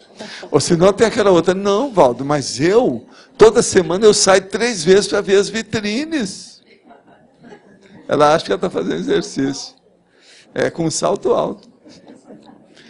O verbete tratado hoje parece a resposta para algumas dúvidas que venho tendo. Achei muito interessante quando abri a página e vi. Sou voluntária há pouco tempo. O senhor pode me ajudar a entender o porquê dos contrafluxos? Tem algo a ver com o item 54 das condições conscienciais? Olha, contrafluxo é um negócio difícil. O item 54 que ela está falando aqui é sobre voluntariado, os vínculos conscienciais eliminando as interpreções do grupo kármico. Pode ser que tenha alguma coisa, né? Você quer dizer interpreção grupo kármica, né? É a masmorra, né? A masmorra secular, milenar ou qualquer coisa. Possivelmente, no caso dela aqui, ela está naquela fase que nós chamamos da recomposição. Então, o ideal seria que ela visse o que a gente está falando nisso, né? Nos 700 experimentos, não é isso? Olha lá, o que é interpretar um grupo kármico, como é que ela se recompõe. Talvez é o caso, vai esclarecer um pouco a situação aí para ela. Pode falar. Sobre inteligência evolutiva, que é ali o item 31 da página 41. E a inteligência evolutiva, o elemento em si, ele não é da faculdade mental, né? Ele é um atributo consciencial. Onde o senhor coloca isso aí nos conceitos? Ele é inteligência maior do que as outras, só isso. Inteligências são módulos, são condições modulares da consciência. Então, por exemplo, tem inteligência disso, daquilo, tem uma série delas. Eu trabalho geralmente com os 12 tipos de inteligência. E ela aparece na hora que a consciência vai manifestar, ela vem antes de tudo? Não, ela é antes de tudo isso. Por exemplo, vocês estão aqui porque vocês admitem o que eu falo. Se vocês admitem 50% do que eu falo, é porque vocês têm inteligência evolutiva. Se uma pessoa tiver só inteligência comum, ela não vai entender o que nós falamos na conscienciologia. Isso aí eu já provei aí de uma série de condições, nos livros e nos verbetes. Então o problema todo é o seguinte, para admitir os itens do corpus da conscienciologia, é preciso de ter um bom percentual de inteligência evolutiva. Na manifestação, ela vem antes da vontade e da intenção. Vem antes de tudo, então. Na hora que a consciência ela vem vai na paragenética da pessoa. Eu já vi o senhor comentar ali sobre que tem inteligência normal, tem o superdotado, tem o infradotado. O infradotado, mas aí o ápice, eu já vi o senhor comentar, não sei se eu entendi errado, que o ápice ali de um superdotado, ele chegaria no parapsiquismo. É um contínuo. E a inteligência vem depois disso. É isso mesmo, você entendeu bem. É isso aí. Esse é o caminho. Agora veja, quando chega no parapsiquismo, começa tudo de novo, tá certo? Então tem gente que entende um pouquinho, o outro percebe alguma coisinha, isso tudo está engatinhando. Se tem muita coisa depois disso. Até chegar na semiconsciex lá, ó, o negócio demora. Essa teoria do senhor é que o serenão vem e prepara o nosso cérebro. Pelo que eu vi, o último grande salto assim que o cérebro teve, isso tem mais de 200 mil anos, né? Não, eu não acho. Que é a aquisição da linguagem. É mais recente. Então a gente já tem o aparato para evoluir há mais de 200 mil anos. Então. Eles agora começaram a estudar com a neurociência, estão estudando mais o cérebro. Eles vão ver uma opção de coisa. Agora, vão quebrar a cara ainda há muito tempo, e vai ter muita controvérsia e muita bobagem que vai aparecer com isso, do jeito que já está aparecendo. Mas é por aí. E eles vão achar tudo que é um pedacinho do cérebro que comanda tudo, que faz isso, faz aquilo, não é nada disso. Agora, vão chegar a um nível que eles vão ver que a consciência está ali e não está. É o paradoxo da existência. Ela está e não está. Então é o problema justamente da multidimensionalidade, que é o paradoxo da multidimensionalidade. Você é e você não é. Professor? Sim. Aqui na sua esquerda. Dentre as realidades da conscienciologia, o que é, dentro do nosso nível evolutivo, o que é mais difícil ou sério de se fazer o autoenfrentamento? Temperamento. A pessoa mudar na raiz, mudar tudo, a estrutura, as tendências, o que ela gosta, os hobbies que ela tem, as afinidades que ela procura, as preferências, os favoritismos. Isso é que é o mais difícil. Temperamento, não tem saída. Olha aí que você vai ver. Você disse que o nosso trabalho como conscienciólogo é agir como agente retrocognitores em quem tem curso intermissivo. Você sabe me dizer que percentagem, mesmo aproximada da população, que tem curso intermissivo? Não, não sei. Como é que eu falo lá? Vamos ler de novo?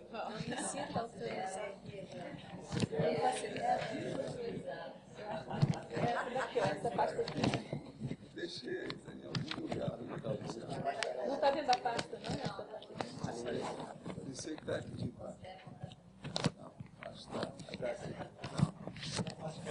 Só sei o seguinte, eu não me satisfaço. Considero-me extremamente desautorizado para opinar sobre esse assunto. Tá certo? Agora, vocês não podem falar que eu não sou, pelo menos, autêntico, né? Pelo menos. Outra coisa, parece que eu estou sendo sincero. Não. Eu preciso de mostrar mais alguma sinceridade. Senão, ainda vai ter gente que vai falar assim, há sinceridade nisso? Ainda você vai ver que ainda vai ter gente que vai falar isso. Professor Valdo, queria confirmar uma informação. Sim. É assim, quanto mais evoluído o local extrafísico, mais o intraconsciencial predomina sobre o extraconsciencial? Ou é o inverso? Não, espera aí. Você está falando... Das comunex avançadas. Olha aqui. Quanto mais evoluída seja a comunex, mais o equilíbrio ambiental mantém a pessoa equilibrada. Porque se ela quer desequilibrar, ela não aguenta ficar ali. Ah, então é o contrário. Não, pensa bem, depende do que é, depende o nível que a consciência está pensionizando. Agora, veja, você vai para lá e você nada de braçada, você se sente em casa. Isso mostra de onde você veio que não prestava. Você está entendendo como é que é?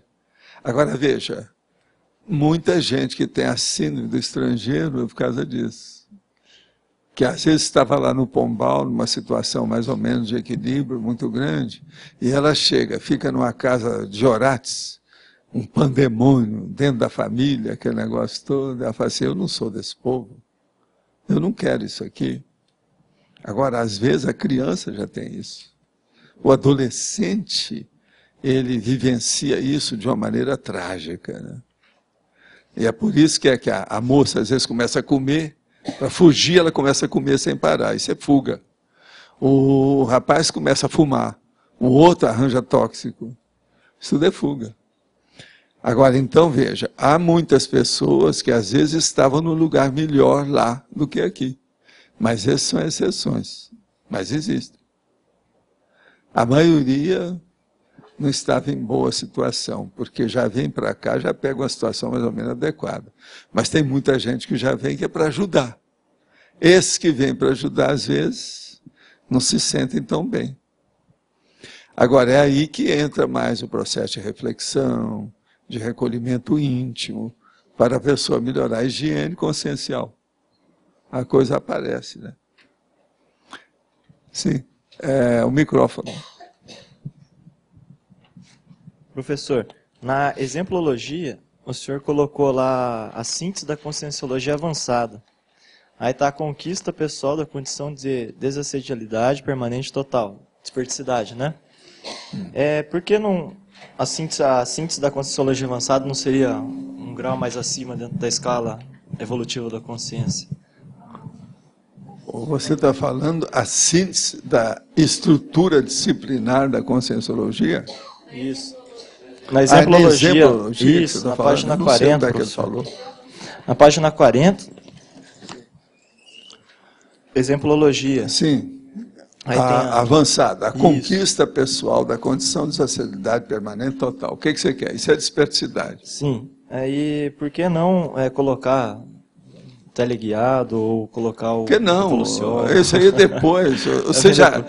Você já conseguiu superar isso aí? Não, você já está no teleguiado? Então aí, no seu caso, a gente abre exceção. Sabe por quê, professor? Não, no caso dele, a gente abre uma exceção. Não, eu sei, professor, mas assim, eu pensei de uma forma assim. Porque se a pessoa consegue entender, chegar nesse ponto, aí o que vem depois, então, da Conscienciologia? Uma Conscienciologia mais avançada, dentro do que a gente conhece? É isso que eu estava pensando. Não, o caso todo é o seguinte, isso aí, com a dispersidade, você vai desdobrar o resto daquilo que precisa, porque muda tudo, o patamar é outro. A hora que você deixa de ser assediado de fora, é porque você já acabou com o assédio de dentro. Isso contando várias vidas, né? Não uma só, né? Não, mas numa só a pessoa, hoje a turma aí já está, você já está, essa turma imagina. já está com gabarito para isso. Não estou sabendo disso. Não, você já tem o pré-requisito. Né? Você já pode chegar lá. Não, teoricamente a gente assina embaixo. Por falta de material, não é, né, professor? Agora, tudo vai depender do evoluciólogo, né? Eles é que vão saber como é que é e tal. Mas é por aí. O problema todo é dominar o desassédio para aumentar seu equilíbrio. Aí você vai ter outra visão do que vai prosseguir. Tá certo? Tá certo. Sim, pode falar. Aproveitar. Tem também o ciclo de neoideias, professor.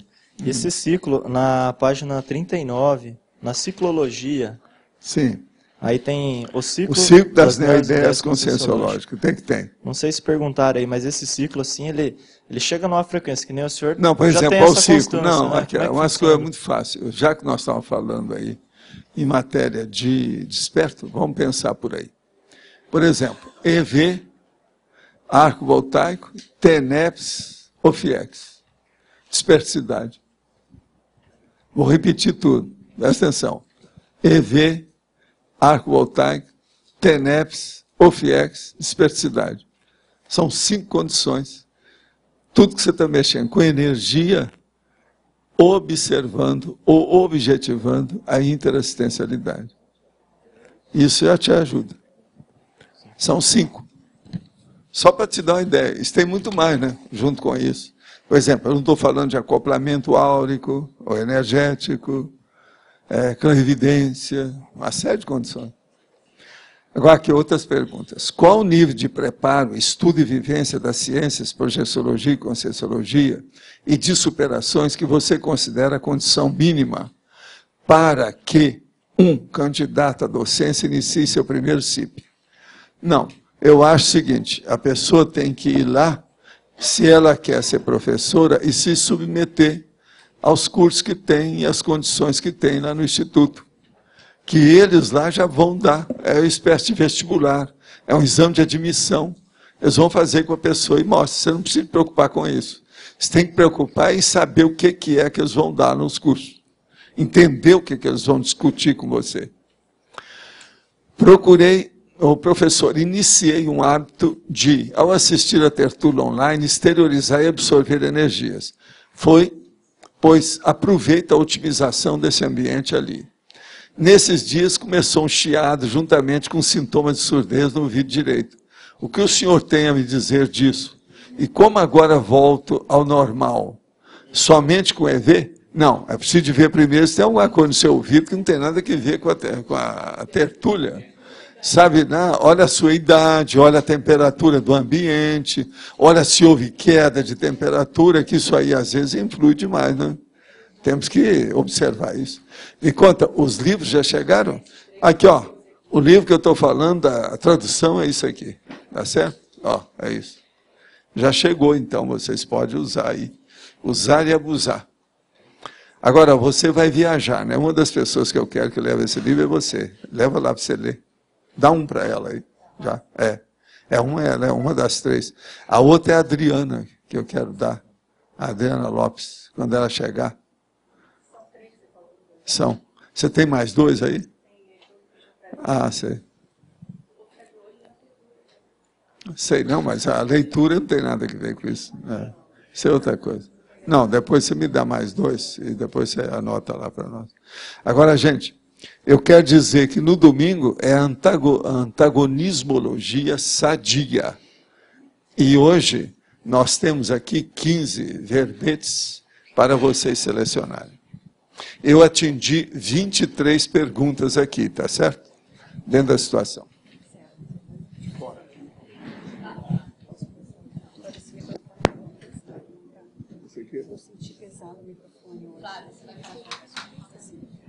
Antes da votação, as pontuações de hoje foram votos online, 22, perguntas via internet respondidas, 23, assinaturas no livro de presença, 47. Todos com papel na mão? Verbetes novos, antagonismo, banco de olhos, conceito da conscienciologia, cronologia da projeciologia, falácia, fenômeno projetivo ambivalente. Verbetes antigos. Antimodelo, banco da salvação, banco de esperma, banco de leite humano, estatística motivadora, interesse transempresarial, presumibilidade, princípio coloquial e técnica da sesta. Marcela vai dar um recado. Oi, gente. Queria fazer 2 convites. Sábado nós teremos 2 eventos na Sinvex, um em parceria com o CAEC e outro com discernimento. Então, o primeiro é o curso Visita à Natureza, que vai ocorrer no campus de Invexologia, às 8h30, de 8h30 às 11h30 da manhã. E o objetivo é fazer percepção energética de vários ambientes que nós temos lá. Um deles é o local que vai ser construído o serenário, o pomar e alguns outros locais que a gente já verificou interessante. Então, é R$20. Quem quiser fazer inscrição pode fazer na Sinvex. E o outro evento é o Cine Invex, que vai ocorrer às 7 horas, também no sábado, no discernimento. E a gente vai falar sobre um filme chamado Juventude. Então, vou fazer a relação, né, entre Invex e o que vai ser abordado no filme. Então, também convido a todos para participar. Tá? A entrada é franca. Então, assim, gente, momento cultural, né, intelectual, vale a pena todo mundo ir. Tá? Obrigada. Eu quero também lembrar a todos que nesse sábado agora, né, dia 11, nós temos lá o Consincobaia voluntária na Unicim, lá no discernimento, às 15 horas, é aberto a todos que quiserem passar pela experiência da Consincobaia. É um evento da Unicim visando dinamizar os protagonistas da CCCI, e esse primeiro módulo vai ser ministrado pela Consis com essa dinâmica. Então, não paga nada, é gratuito, é só se inscrever lá na Unicim. Como? Importante, respondam uma das folhas de avaliação da sessão liderança, cheguem com um conscienciograma e com uma folha, pelo menos, uma folha de avaliação, toda ela respondida com notas. Né? Deem as notas, não fiquem preocupados em fazer se está certo, se não está, façam aquilo que vocês acham que é mais coerente, que na hora do Consincobaia a gente vai debater, então, a temática, tá certo? Sessão liderança, são 10 folhas de avaliação, vocês escolhem a folha e boa sorte.